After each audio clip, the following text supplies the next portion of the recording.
You're listening to the Hayek Program Podcast. This podcast includes audio from lectures, interviews, and discussions from scholars and visitors of the F.A. Hayek Program for Advanced Study in Philosophy, Politics, and Economics at the Mercatus Center at George Mason University. To learn more about the Hayek Program, visit hayek.mercatus.org. To learn about graduate student fellowship opportunities with the Mercatus Center at George Mason University for students at Mason as well as at universities across the globe, please visit students.mercatus.org.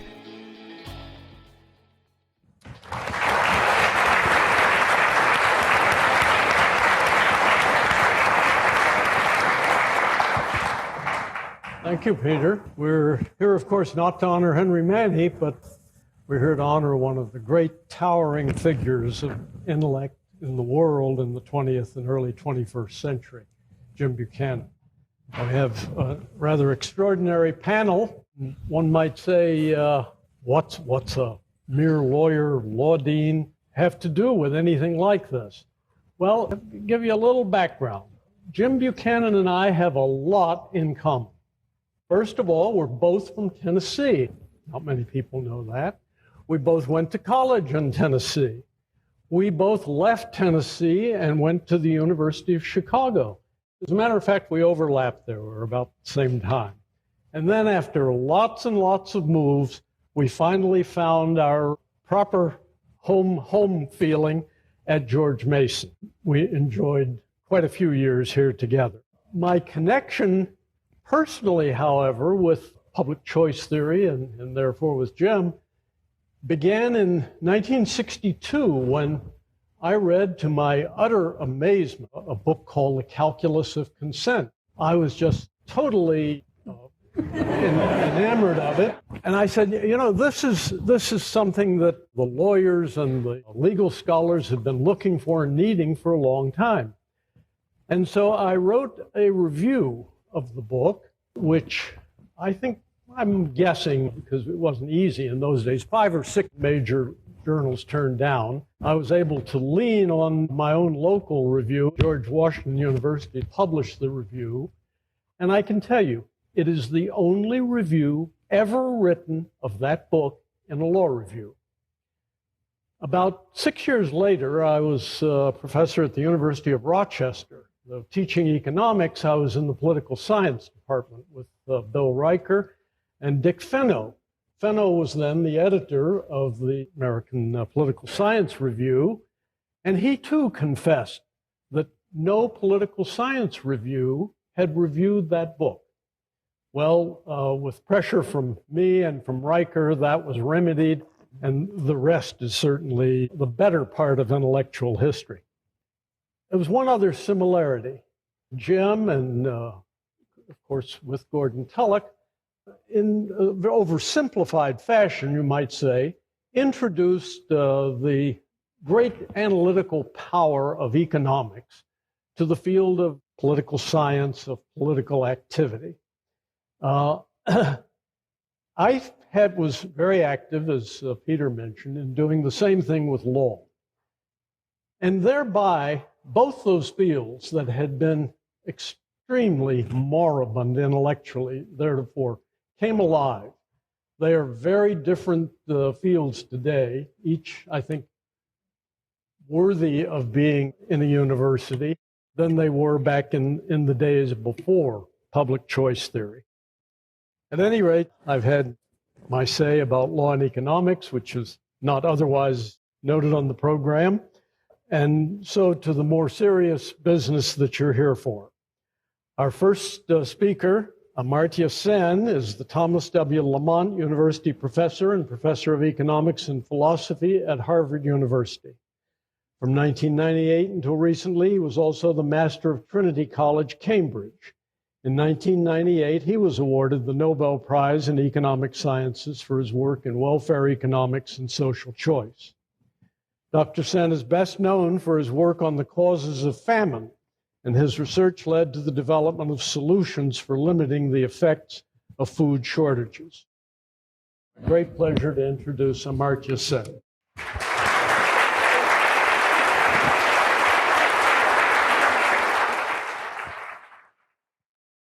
Well, first of all, let me say how delighted I am to be here on this occasion. Jim has been a leading light in not only the thinking of great many economists across the world, but more personally, in my case, in my own thinking. Great honor and great privilege to be here at this time. I'm very aware that Jim Buchanan's followers, people influenced by him, come from many different schools of thought, and I would be surprised if everyone agreed with what I'm going to say. In fact, I would be very disappointed if that were to happen, and hopefully it wouldn't happen. Anyway, let me get going on the task then.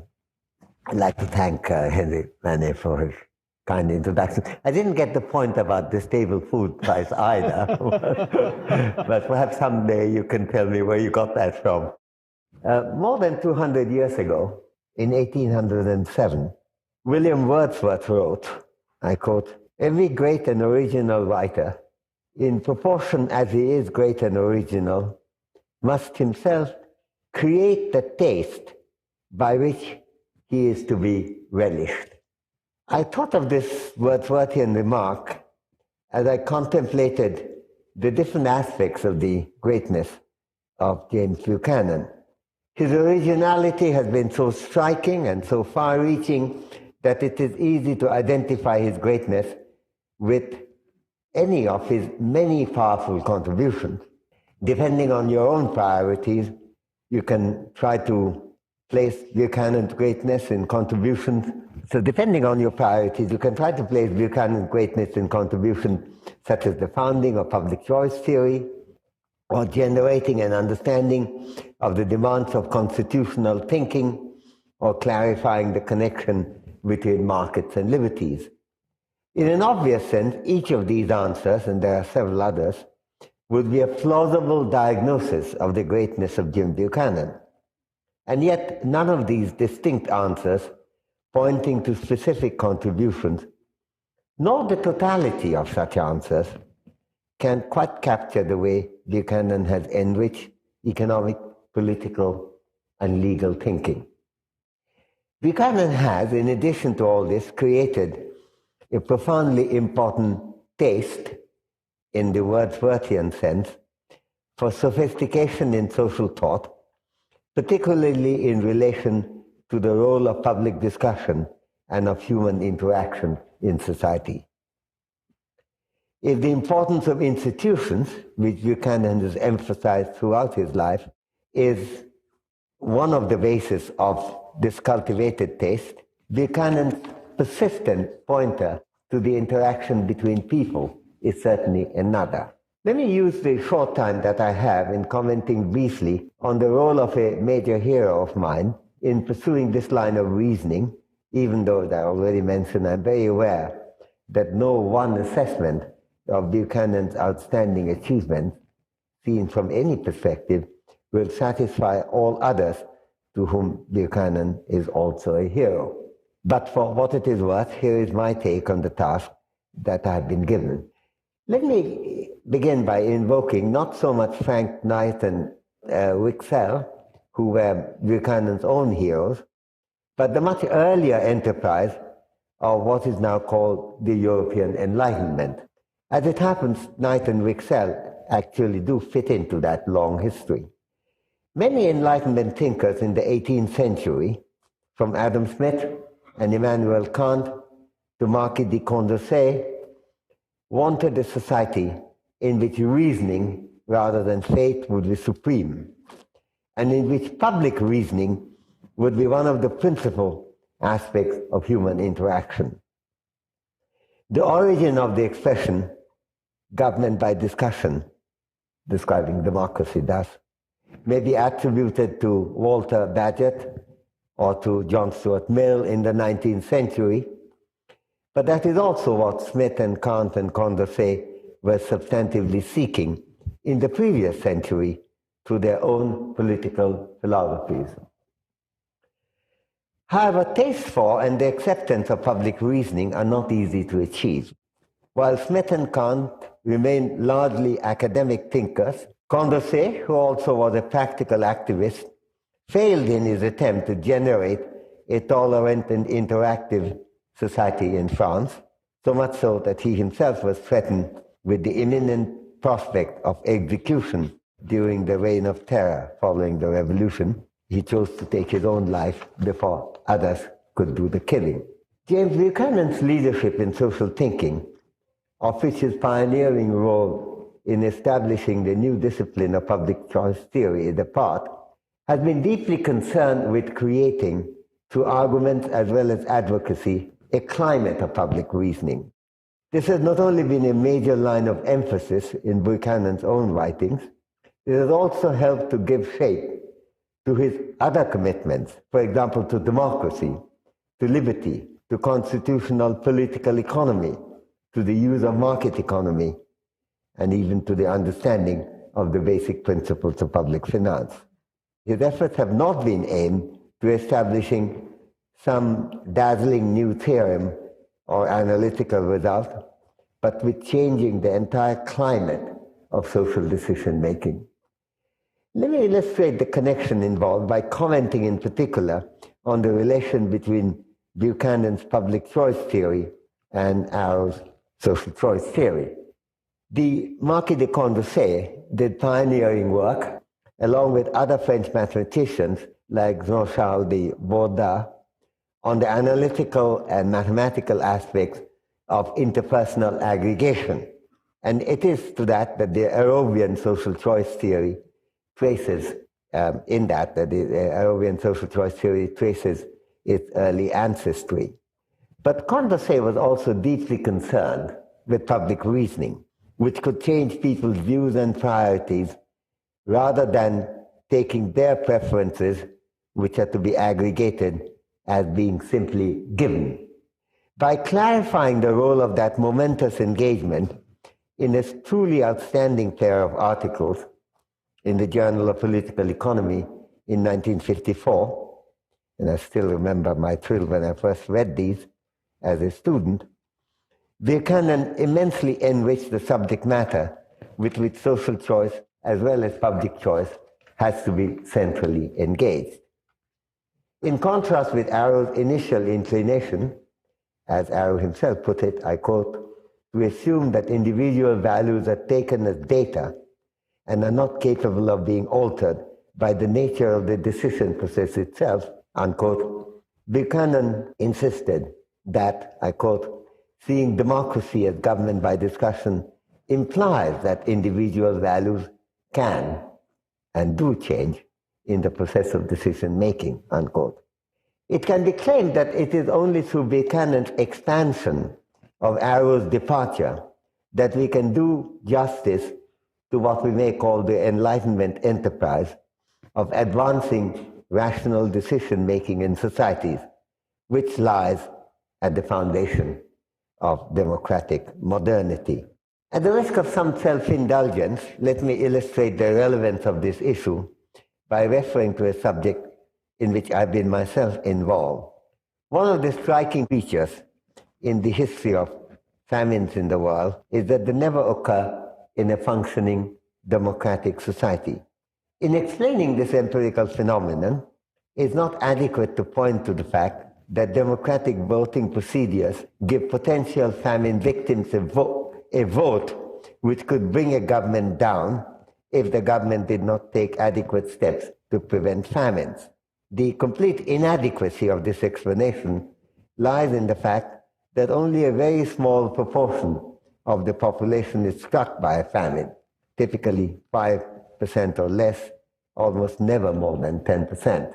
In my 15 years of studying famine over the centuries and across the world, I've never come across one which affected more than 10. I think the Irish is probably the largest. We ever had 8 Irish 1840s.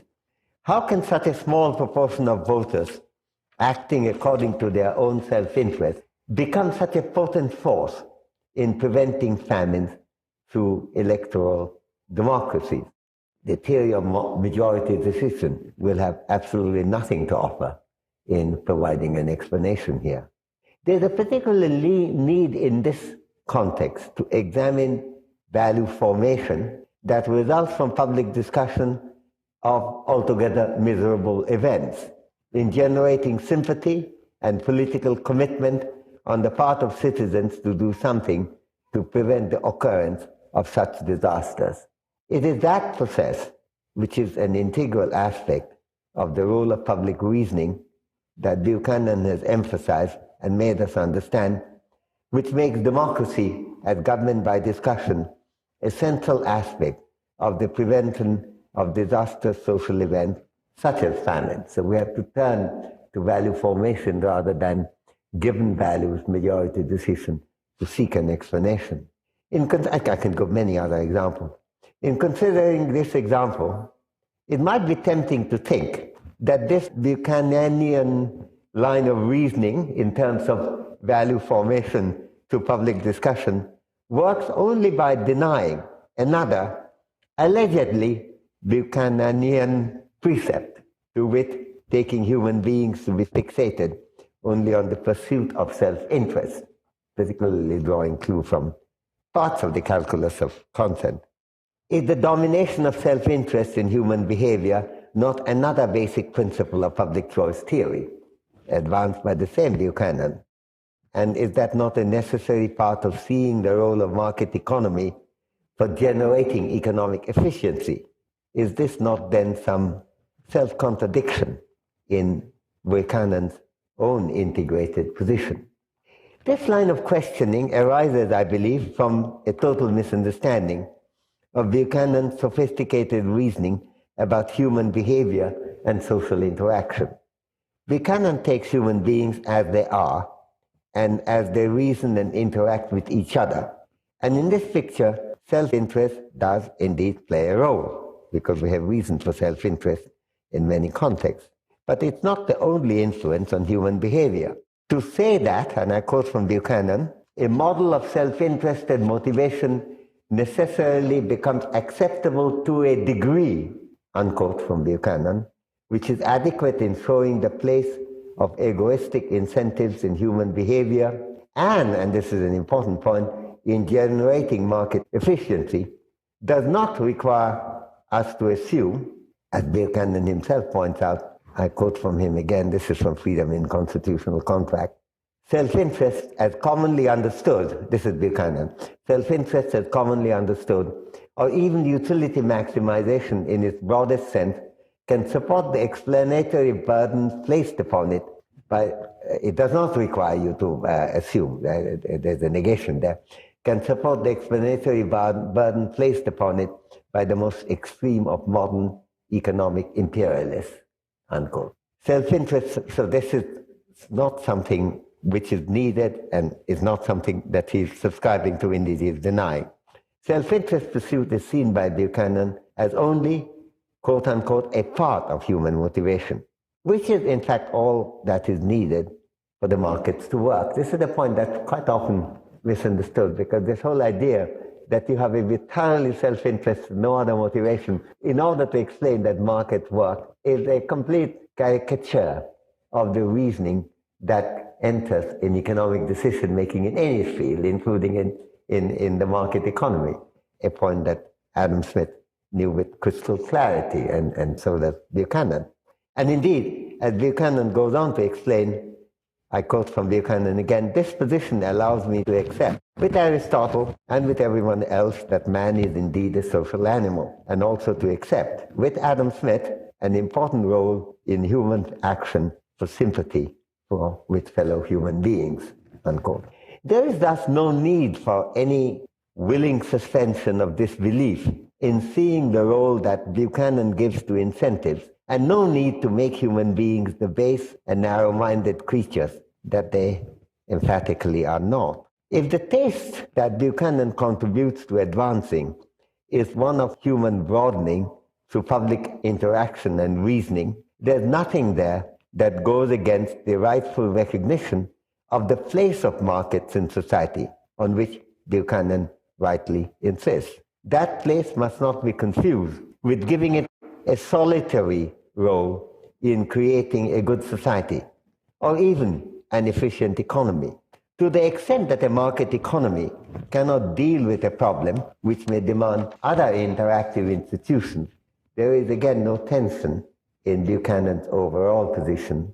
As he puts it, I quote from Buchanan again, the market economy, basically as described by Adam Smith, is a necessary part of the social order. Note the point that it's necessary rather than sufficient, that being said. Indeed, perhaps its most important part.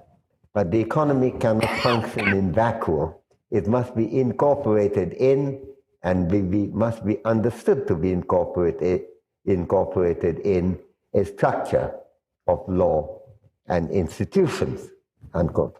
The choice and functioning of these other institutions remain again as part of social decisions to be taken through public decision and social interchange of a kind that Buchanan has discussed in many places, including in the Freedom in Constitutional Contract. I take the liberty to remark at the end of this presentation on what I believe to be an important aspect of Jim Buchanan's work, that the social engagement on which Buchanan has placed his focus and for which he has developed a taste, tried to develop a taste, and with some success, because it's a very hard problem to generate a taste for public reasoning, is particularly important to bear in mind in solving the problem the world faces today. Whether we are concerned with global warming or other environmental challenges, or with the crippling unemployment that we have in some economies today and a stalled global economy, the need for interactive public reasoning has never been stronger. And I don't mind acknowledging, as a social choice theory, you even mentioned that I got a prize connected with that, that it is to Buchanan's leadership in that we have to look for the fulfillment of what I take to be the Enlightenment vision of how to create a great world. The cultivation of the taste for public reasoning in an open-minded way, which Jim Buchanan has done so much to advance, is one of the features of his greatness, for which economists and other social scientists, and indeed the world at large, have much reason to be grateful. I feel very privileged indeed to be here in honoring Jim Buchanan today. Thank you.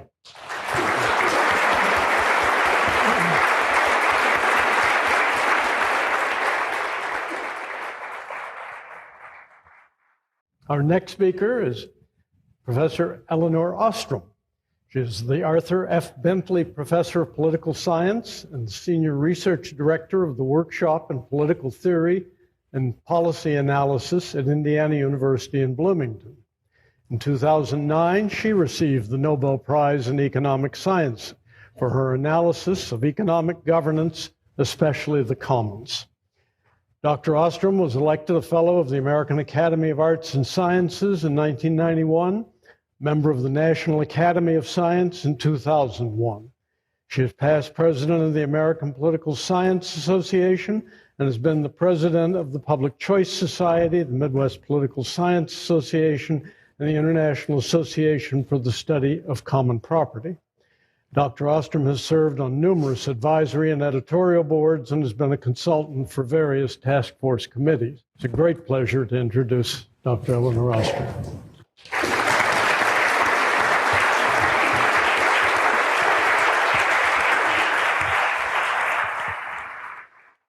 Thank you very, very much. It is an honor for me to be invited here, and I greatly appreciate the opportunity. I think Amacha and I will be doing the philosophical end and the empirical end, and we'll be talking about Jim's influence. See, his influence is across everything. And so I am very glad to share my deep obligation to the contribution that James Buchanan has made to all of our lives. Jim affected my life in many ways. One, his scholarship has affected the way I've thought and the foundation for an immense amount of empirical work. But I also want to mention that his graciousness has been appreciated upon many occasions, especially in my early career. Women were not always treated graciously. And I deeply appreciated that Jim did not make a distinction in the way he treated Vincent Ostrom and the way he treated Lynn Ostrom. Buchanan and Tulloch wrote a book that was one of the major influences in my graduate program and on my dissertation and on my entire empirical work ever since. I was studying at UCLA, and it was a very interesting group. I got used to working with economists and political scientists back and forth and did quite a bit of formal work in economics, even though some people deny that. But we had Charlie Thibault and Dwayne Marvick and Jack Hirschleifer, and a vigorous debate going on back and forth, reading a great deal of Buchanan's work and others.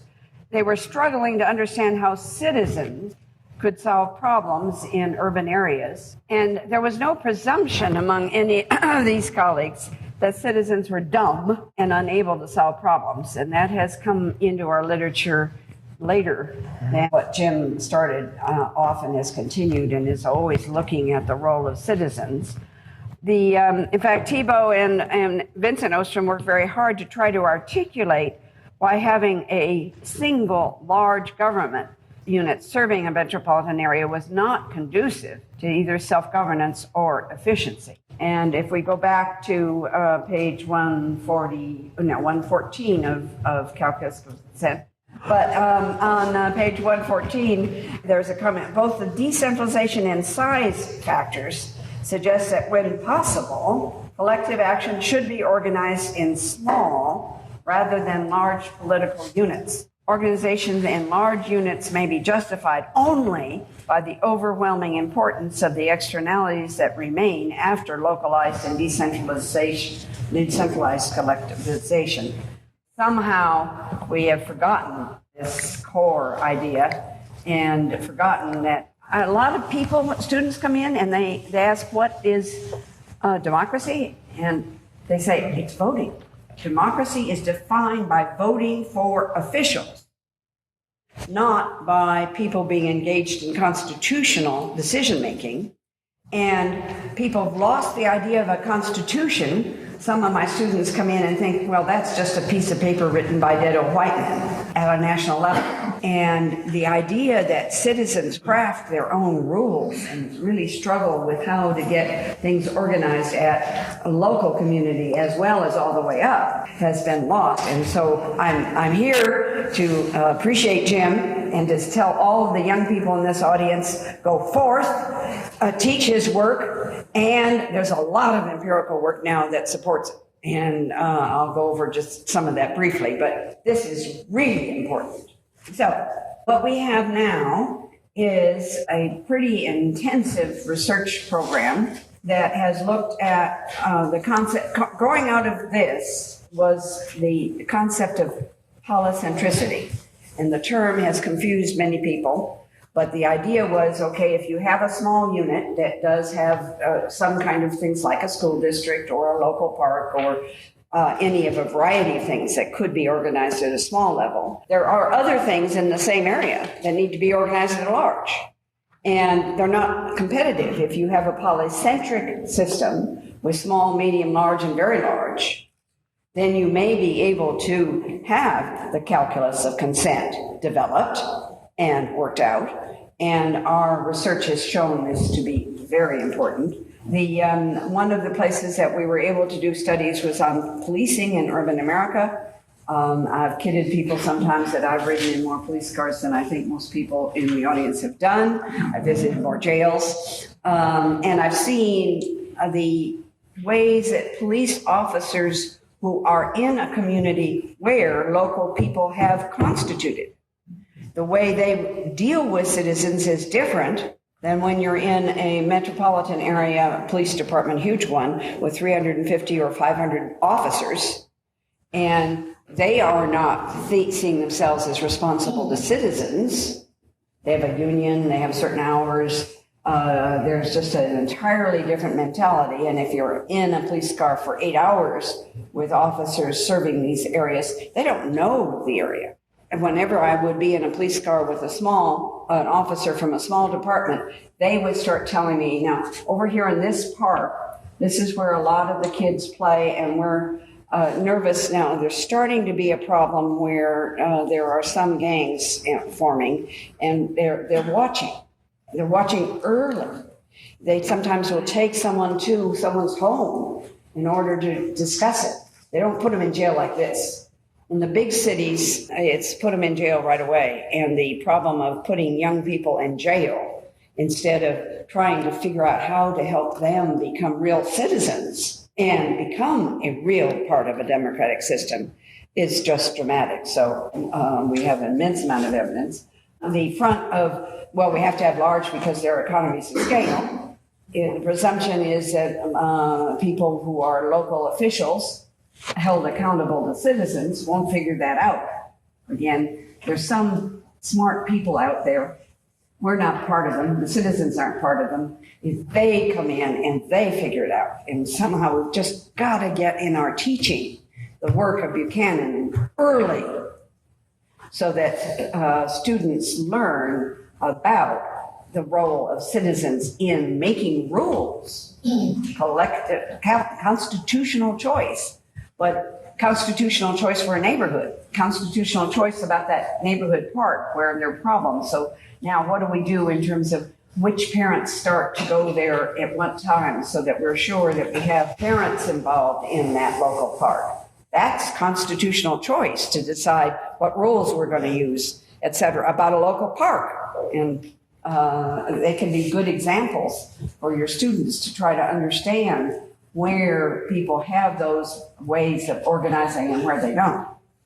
Obviously, one of the other places that there's been immense confusion is something called common property. There for a long time, especially after Garrett Hardin wrote his Tragedy of the Commons, the presumption was that you had private property and you had government property and anything else was nothing. And people called it common property. They didn't recognize that if you call it property, that does mean that some people have some rights, but the term common property meant nothing. And then the presumption was that in light of people having nothing, they couldn't work their own way. They were trapped and couldn't work it out way. And we've had recommendation after recommendation to have thought very large that they're challenging in this as the way to protect nature. And yes, some very large reserves make very good sense. But what we're finding, we've just finished, not finished, but we're working on a study of 256 forests around the world. And we are looking at the factors that affect whether the forests are more sustainable and regrowing.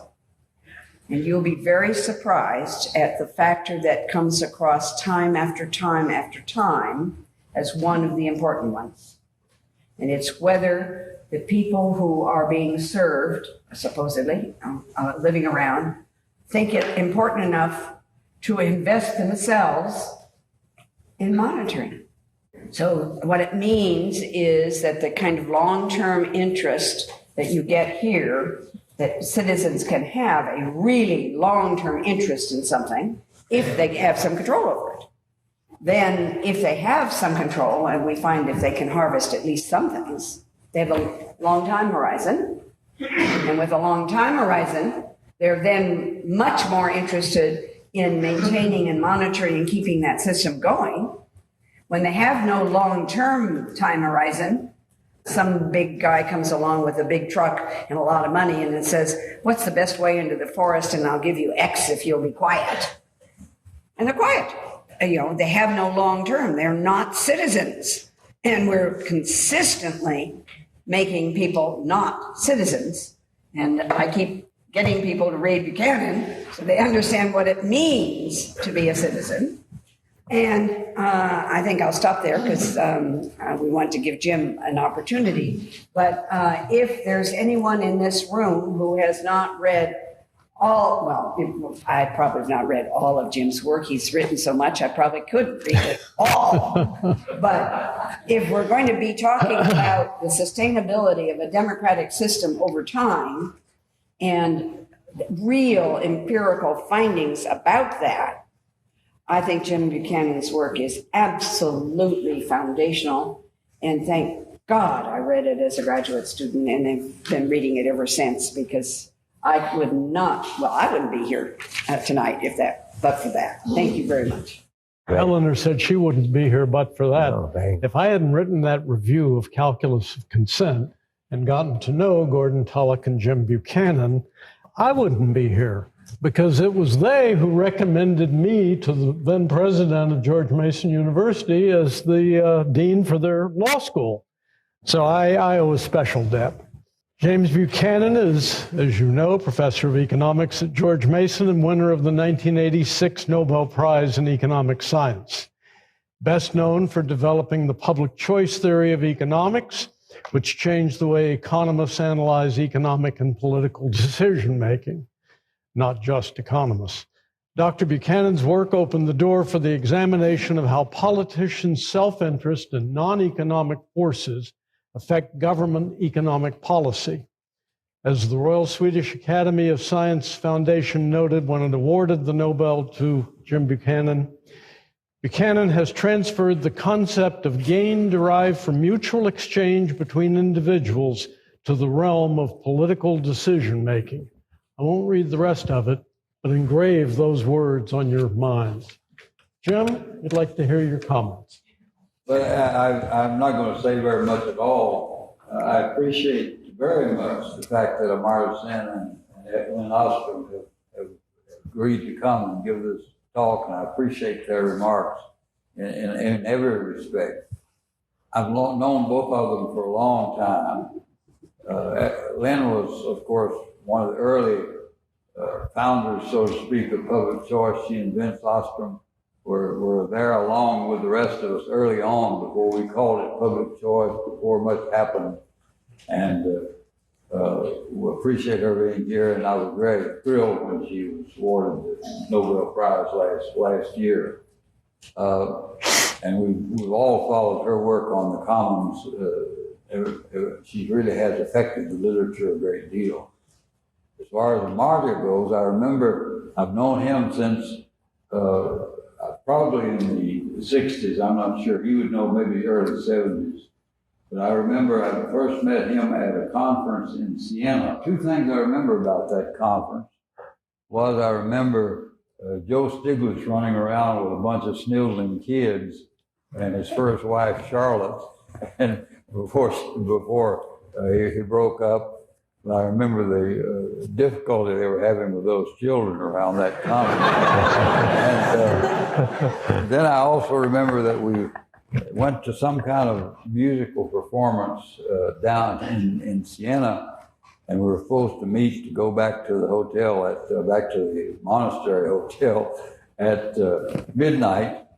And most of us got to the bus, and the rest of them were not around, and we sent out a working party to go bring them back, and the working party also joined the others drinking in the bar. So I remember those things about that conference.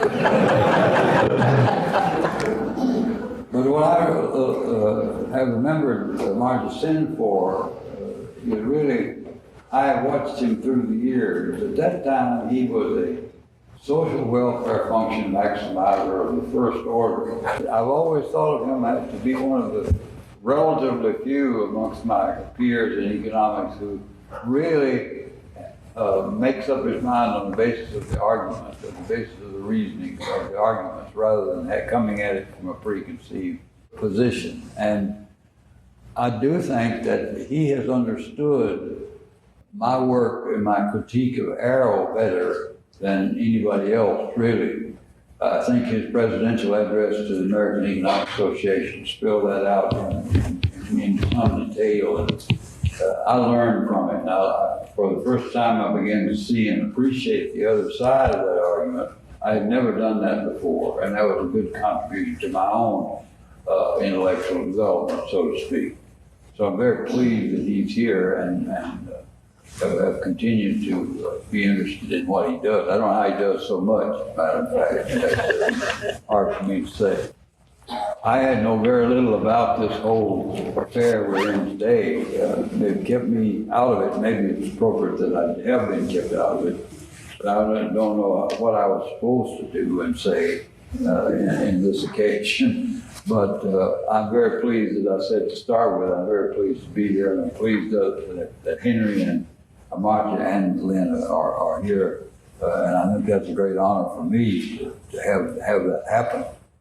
And our next speaker has a job that is job description best summed up in 2 words: herding cats. That's what the president of a university does. Since Alan Merton became George Mason's 5th president in July of '96, George Mason has become the fastest growing university in Virginia and gained national and international acclaim for a number of significant initiatives and achievements. Prior to coming to George Mason, President Merton was dean of the Johnson Graduate School of Management of Cornell and has held numerous academic appointments in both engineering and business in the United States, as well as academic and business positions in Hungary and France. He serves on the board of directors of the Greater Washington Board of Trade, Northern Virginia Technology Council, a real estate investment trust, mutual fund trust, and a banking institution. We've got some problems these days. He was previously chair of the National Research Council's Committee on Workforce Needs and Information Technology and a member of the Virginia Governor's Blue Ribbon Commission on Higher Education. President Merton has been recognized for his contributions to the Northern Virginia technology community and as a leader of the Greater Washington, D.C. business community, as well as for promoting volunteerism and service to the community. Great pleasure to introduce Alan Merton. Welcome to George Mason University. Welcome on behalf of over 33,000 students. It is truly an honor and a privilege to be president of George Mason and be able to participate in events such as this. I want to thank Professor Ostrom and Professor Sen and the Liberty Fund for contributing to this truly important event at George Mason University.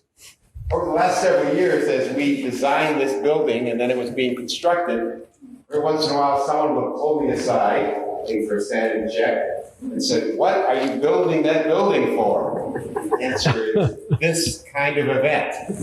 Looking out at all of you and listening to the questions, discussion that I had for the last 15, 20 minutes is the reason we built this building. Obviously, many other uses of the building are going to occur beyond academic events, but this is the main reason for what we have done here at George Mason University. This is truly an exciting university, and now we have a venue in which we can do even more. Having the microphone gives me a chance to say a few things about 2 of my favorite people. The first one is Henry Manne. Henry Manne has done more for George Mason University than many people will ever understand. What Henry did, take a law school from a very almost humble beginning to a law school that was first regionally and then nationally and internationally respected, has made an enormous difference, not just to the law school, but to the entire George Mason University. Thank you, Henry. I congratulate all of you, particularly the Liberty Fund, for recognizing Jim Buchanan and for what he has done for George Mason University, what he's done for academia in the United States and beyond, but what he's done in so many respects in terms of taking very complex topics and explaining them and understanding them in a way that is truly unique. Jim Buchanan is a unique individual. When we look at the life of George Mason University, still a very young university, it's the arrival of Jim and his receiving of the Nobel Prize that was really the first big star in terms of what was happening at George Mason University, and we believe a predictor of what could and then what has happened at George Mason University. Jim, thank you for everything that you've done for this university. The next speaker, Dan Hauser, is chairman and professor of economics at George Mason, where he also directs the Interdisciplinary Center for Economic Science, an experimental economics and neuroeconomics research center founded by Nobel laureate Vernon Smith in 2001, and lately of George Mason. He is also editor-in-chief of the Journal of Neuroscience, Psychology, and Economics, and serves on the editorial boards of a variety of scientific journals. Dr. Hauser has published extensively in economics, psychology, and general science journals. He is known for his research on the role of reputation, emotion, and emotional expression. His publications have provided fundamental contributions to our understanding of markets and their connections to cooperation in human groups. Thank you. Dan?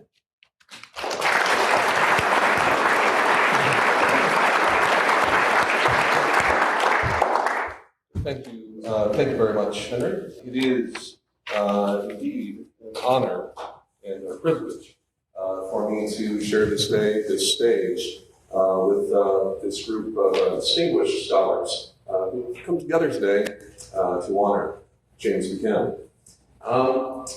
One surely cannot overstate Jim's importance to George Mason University or the crucial impact that he had in creating prominence for our economics department. Jim and his colleagues at the Center for the Study of Public Choice moved their scholarly activities to Mason in 1983. And why did Jim make this choice? Well, he made it in part due to the spirit of entrepreneurship that he found at Mason. And that is a spirit that continues to characterize our department and this university, and that is largely because Jim came here with his amazing colleagues and promoted those ideas and those that way of producing scholarly activity.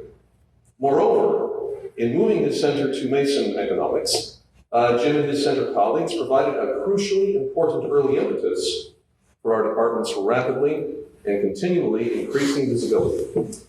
And that played an exceptionally important role in fostering the department's as well as the university's international reputation for scholarly excellence. Now, Jim found substantial productivity in his new home. During his first years at Mason, he made important additions to his established constitutional political economy research program. That's the program, of course, that would lead to his Nobel Prize in 1986. And in addition, he was inspired to begin new research with his center colleagues on norms, on the anti-commons, and on increasing returns to scale, in addition to a variety of other areas. Well, that's a tremendous amount of energy. And it's no surprise that in light of that energy, that scholarly energy, he became a significant attractor of students, funds, visitors, all of which made the center and the economics department, and indeed this university, a more interesting place for all of us to spend time each day, and a much more productive place for our joint scholarly research activities. Ultimately, having that sort of energy, intellectual energy around, it's why we come to work each day. It's what makes it fun. And Jim and his amazing colleagues at the Center for the Study of Public Choice provided that initial seed for what became and continues to become our department. In addition to this, Jim helped sort of on the practical side of what we have to do. Jim has been extremely giving of his time in helping Mason and the department in sort of fundraising activities. He's attended all sorts of university events. He's lent his name and his Nobel Prize to a wide variety of efforts in this regard, and for this generosity, surely we are all very grateful.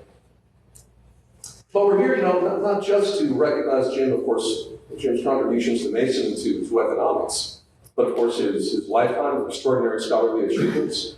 And of these, there are many. We've heard the distinguished panelists speak of many of these. He's helped us to better understand externalities, the burden of the public debt, the logic of clubs, the importance of increasing returns, and many other specific points that all of us as students of Jim continue to strive to absorb. So there's all of that, but I have a bunch of students, some of whom are on the market. In fact, 2 students that I have on the market this year are here in the audience now. And what I tell them, and what we tell all of our students, is you need a message that you're going to take to your grandfather, to your grandmother, to your mom and dad. The message that is going to sort of bring it home to them. Why are you doing what you're doing, right? What's sort of the thing that impacts with that group, right? In addition to the deep scholarly points that we've heard brought up today, as well as Charles Rowley's question earlier, the question of the day. These are deep and important scholarly points. But what's the sort of grandmother point? Well, I think that Donald Droe, who was previous chairman of this department and currently is the director of the Center for the Study of Public Choice, he and I were chatting about this at one point, and I think he and I agree that one sort of message of this type that comes out of Jim's work is that political activity ultimately does not fundamentally differ from market activity. Jim's work has the important message that all of us can understand, that we need to avoid being distracted by labels and by superficial appearances. Politicians might very well be called public servants, but being steeped in Buchananism, we understand that the root motivation of public servants is no different than the root motivation of corporate CEOs, lumberjacks, taxi drivers, or college professors. A bureaucracy might be called the Consumer Product Safety Commission, but being steeped in Buchananism, we look not at its name, but at the incentives that are faced by its operatives to judge how likely this agency really is to promote consumer safety as opposed to other goals. It's an important lesson that we can all understand.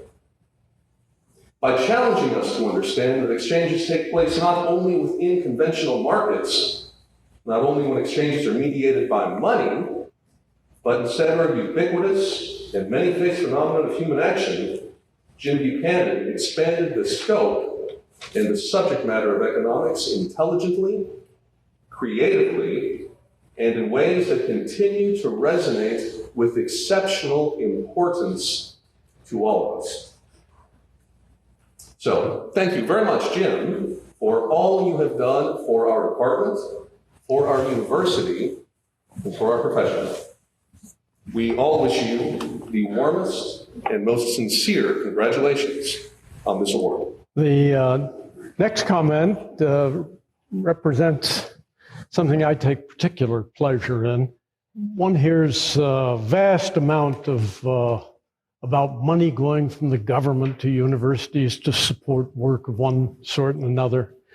I can tell you that on a productivity basis, that government money doesn't begin to match up to what the private sector and the foundations of this country provide. None, I think, has been more significant in this regard than the Liberty Fund of Indianapolis. Our next speaker, Chris Talley, is the president and CEO of the Liberty Fund, a private educational foundation established to encourage the study of the ideal of a society of free and responsible individuals. The foundation develops, supervises, and finances its own educational activities to foster thought and encourage discourse on enduring issues pertaining to liberty. And it has been notoriously successful in that regard. That's an aside. Prior to leading the Liberty Fund, Mr. Talley served as president and CEO of the People's Loan and Trust Company in Winchester, Indiana. He has served on the board of trustees at the Winchester Foundation for 30 years, is currently the board's chairman. He has been on the board of directors for the Pierre and Enid Goodrich Foundation for 20 years. I might add that Pierre Goodrich was the founder of the Liberty Fund, and he has acted as treasurer since 1992. It's a great pleasure to introduce Chris Talley. Thank you very much, Henry. I appreciate that, and those kind words for Liberty Fund. We very much do appreciate that. So to Mr. Chairman, distinguished panelists, Professor Buchanan, and guests, it is indeed a privilege on behalf of Liberty Fund to participate in this day's activity and the celebration of the works of James Buchanan. When I took the proposition for Liberty Fund's involvement in the day's activity to our board of directors, they received it very warmly and approved it very enthusiastically and overwhelmingly. So we're delighted to be here. Liberty Fund owes a debt of gratitude to Professor Buchanan, and I'm going to talk very briefly about the reasons for that. Professor Buchanan was one of the first people to be involved in Liberty Fund's program when we became operational in the mid-1970s. In fact, he was one of our most active participants in our conference program occurring mostly during the first 20 years of our operational activity, having participated in some 100 conferences over the tenure up to the current date. He was first involved as an author in a symposium held in 1975. I believe it was in June. The title of that symposium was Individual Liberty and Government Policies in the 1970s. His second conference, which he participated in as a conferee, was entitled Economic Planning in the American Constitutional System, which in fact was directed by Professor Henry Manne. During the late 1970s and in the early part of the 1980s, Professor Buchanan and his colleagues were actively involved in a series of Liberty Fund conferences, with a variety of topics for discussion. These conferences were not only beneficial for Liberty Fund's educational purpose, but they were very instructional and instrumental in helping us set out how our program should be run and help provide a template for how the conference program has developed and continues to develop today. 2010 is the year of our 50th anniversary of Liberty Fund, having been founded officially on August the 18th of 1960. I mention this because as a part of the celebration of this 50th anniversary, we decided to replicate the first 10 conferences that were organized and by Mr. Goodrich, our founder, and he participated in 9 of those, was involved in the organization of the 10th, and then passed away a few months before the 10th one was exercised and executed. And I mention those, and I want to mention the common themes that ran through those 10 conferences as we've replicated them this past year or so, and just to give you a sense of the relevance of what Mr. Goodrich was concerned about 50 years ago to today. Those themes could be generally described as power and the corruptive influences of power, education, war and international relations, and money and monetary inflation. I think you would all agree with me that those 4 general themes are really topical in the current environment. I would also like to mention, again, because of the timelessness of these titles or these topics, 5 of the conferences in which Professor Buchanan was involved, some as a writer of a paper, some as a participant. And just mentioning those 5, I'll give you the titles, and I think you'll see the relevance for today. Federal Fiscal Responsibility in March of 1976, Wealth Redistribution and the Income Tax in January of 1977, The Burden of Government. He was an author of a paper, and that conference which was in August of 1980. The Moral, Ethical, and Economic Foundations of Capitalism, which was conducted in February of 1981. And the Constitutional Constraints on Government, which has been mentioned on the panel here just this afternoon, in June of 1981. So you might say, the old cliche, the more things change, the more they stay the same, and it makes all of us at Liberty Fund want to work even harder and promote the educational purpose for which our foundation was established. Most recently, and most appropriately, Professor Buchanan attended a conference about a year ago in September of 2009, and it was most appropriately entitled James Buchanan's Constitutional Liberty. I was also involved in our publishing program. Early on in 1979, we published his book, What Should Economists Do? And then as Professor Becky mentioned in his opening remarks, the collected works of James Buchanan, as published by Liberty Fund in 1999, is at the back of the room. I'll break for a commercial. Get your orders in early and get them in often. We'd be delighted to supply any of you. We have them in stock and they're ready to ship if you'd like to avail yourself of that opportunity. We were delighted with the proposition of being able to reproduce these works. It's entirely appropriate in other ways that we be involved with this program, and it's entirely appropriate that these Buchanan collected works appear under the Liberty Fund aegis. Not only is there a long-standing association between Professor Buchanan and Liberty Fund, as I've just mentioned, but there's also a centrality of liberty as an organizing principle in Buchanan's writings. As Professor Manne indicated, Liberty Fund was established to explore the ideal of society of free and responsible individuals. Professor Buchanan's work undoubtedly has been devoted to precisely this exploration. And for that, Professor Buchanan, Liberty Fund is forever grateful. Thank you very much, everybody. Thank everybody. This has been quite an occasion. They didn't inform me very much about this at all, so I'm kind of winging it in all respects at this situation. In particular, I didn't understand until I got a rumor last night that there might be some substantial pecuniary aspects. So I don't know quite what to do now, and with the stipend here, I appreciate it very much and understand the importance that this is. But I am reminded of a situation of two institutions that I've been involved with that has some relevance, and perhaps I should take their advice and emulate them. I was in the Navy, of course, in World War II, and in the Pacific, spent most of my time at Pearl Harbor. And the Officers Club at Pearl Harbor made a good profit from their bar. When all the ships came in, the boys would spend a lot of money drinking, and the Officers Club would accumulate profits, but they didn't know what to do with the profits. So what they did, every 2 months, they'd throw a huge party with free drinks. And they'd use up their profits in that direction.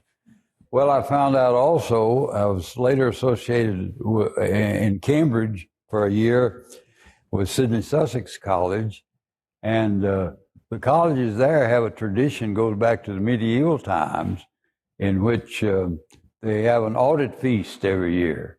An audit feast is when they take an audit of the college's finances.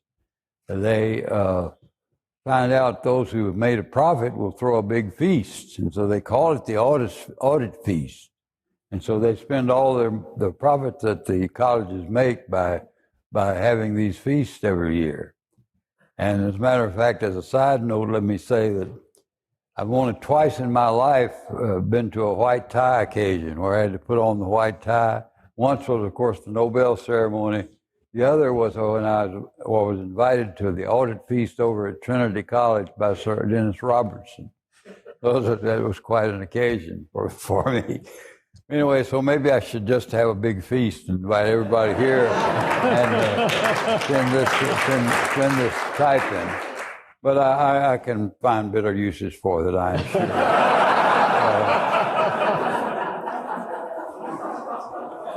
But I must admit, as you get to be 90 and almost 91, on several dimensions, the types of expenditure you would like to do personally are no longer possible for me.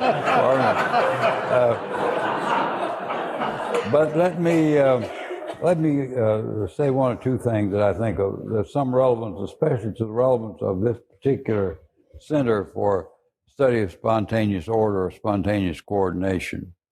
I do think that we have failed as economists to teach that simple lesson. My professor, Frank Knight, again, used to say, economics is really very, very simple. Once you get to the point where you can understand that it's very simple, it takes a long time to get there. And a great many economists have never got there even yet, even though they call themselves professional economists. To understanding how the spontaneous order of the marketplace works is, I think, a great achievement if you can purvey that to your students. That's really all we ought to do. We ought not be fooling around with a lot of these intricacies. And that's very important to understand how a market works. But the market doesn't work everywhere, always, all the time. And I think one of the mistakes that was made, a huge mistake that was made, was the attitude that became so widespread and so widely accepted, was this notion that the market works in all respects and without its own laws and without being constrained by laws and institutions that are proper. The University of Chicago magazine a year ago featured an article lead article called "Is Chicago School Thinking to Blame?" And it was using the Chicago school thinking in the context of that article was this view that the market works in all respects. The view associated with Fama and really goes back to Lucas and the rational expectations and all this stuff. I do think that had more influence on a lot of the thinking in the leading up to the financial crisis than we give it credit for, perhaps. And I wrote a paper that I gave in Richmond in June to the effect that there's an old Chicago school and a new Chicago school. And the old Chicago school, which I associate myself with, thinking of Frank Knight and Henry Simons in particular, they would never have countenanced the view that the market works under any and all circumstances. The market works only if it's constrained by proper rules and proper constraints. And that idea was simply lacking or missing. And I think we must recognize that the market cannot generate its own rules. Laissez-faire will work given the constraints of, if they're properly drawn, but laissez-faire or leaving it alone will not generate its own rules. And that has to be because rules, by the nature of them, as several of us mentioned a long time ago, rules are themselves kind of public goods in the Samuelsonian sense. They're collective goods. We all live by them. We all have to be involved with them. So you can't expect a market with ordinary entrepreneurial activity to generate the rules. And so I think that gives you an explanation to some extent of how we were so complacent. Not only economists, but everybody else was so complacent as these new financial instruments were developed, and somehow this sat back in our rocking chair and said, well, the market will work it out. I think that was just a fallacy of major import. And perhaps had we recognized it and had economists recognized what was going on, they might have been able to change that set of attitudes. So that's my current sort of line of inquiry that I'm trying to do right now, a research program on this. We're kind of working on it. So I think there's more to be done. I do think that the damage has been done, of course. The great crises need not have happened had we paid attention and had we put in the proper constraints early on. But I don't trust the government enough now to put in those constraints, and so we're liable to do more harm than good with what we try to do in a corrective way. So we're suffering the consequences. And that's the reason, go back to the earlier question, the reason I am a bit pessimistic looking forward, looking at the objective reality. And I think I want to correct Henry on only one point. Jeff Brennan and I wrote 2 books together, not one, 2 books together. So, and thank you, Jeff. Thank you very much.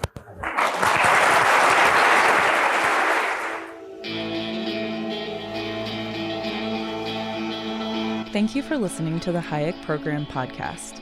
To learn more about the research, scholars, and work of the Hayek Program, visit hayek.mercatus.org.